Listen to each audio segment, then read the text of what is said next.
Vote ایک گواہی ہے.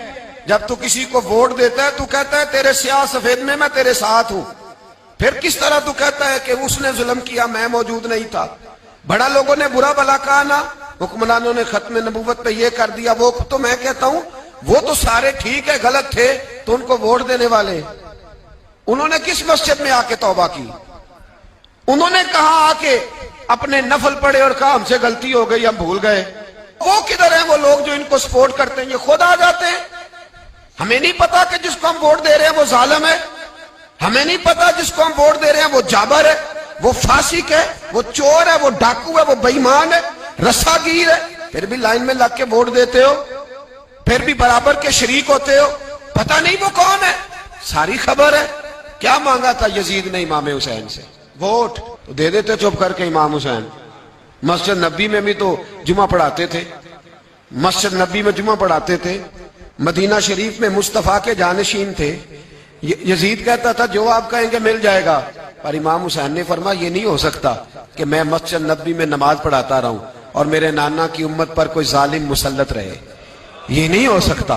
ووٹ مانگتا تھا, ووٹ. تجھے ووٹ کی قدر کا نہیں پتا؟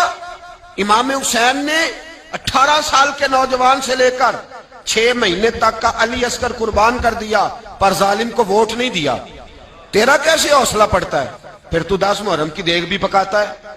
کس طرح تیرا حوصلہ پڑتا ہے؟ کس طرح کر کے تیرے اندر ہمت آتی؟ جلال بادشاہی ہو یا جمہوری تماشا ہو, جدا ہو دی سیاست سے تو رہ جاتی ہے چنگیزی.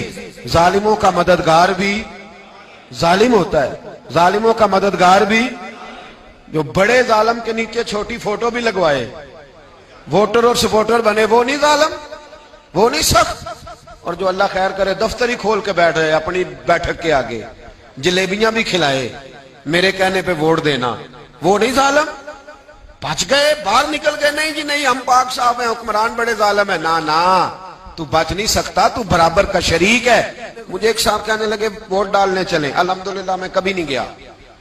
جب بندہ سمجھ میں آئے گا, مرضی کا آئے گا تو جائیں گے انشاءاللہ تعالی. نہیں گئے تو نہیں گئے. میں کہنا بڑی کھلی بات کر رہا ہوں, میں بھی تو مسجد کا مولوی ہوں نا, میں بھی یہ خانقاہ کا مسند نشین ہوں. کھلی بات نہیں جاتے بھئی ہم. ایسے ہی ہے کوئی جس کا جو دل کرے گا ہمیں ہاں کے لے جائے گا. ہماری بنیاد بھی ہے, ہمارا وقار بھی ہے, ہم رسول اللہ کے نام لینے والے ہیں. ایسے ہی جس کا دل کرے آگے لگا کے لے جائے. کیا مطلب ہوا اس بات؟ نہیں گیا. ایک صاحب کہنے لگے ووٹ قوم کی امانت ہے, تو امانت ضائع نہیں کرنی چاہیے. میں نے کہا ضائع نہیں کرنی چاہیے, پر بے ایمان کو بھی امانت نہیں دینی چاہیے, ورنہ زیادہ ضائع ہو جائے.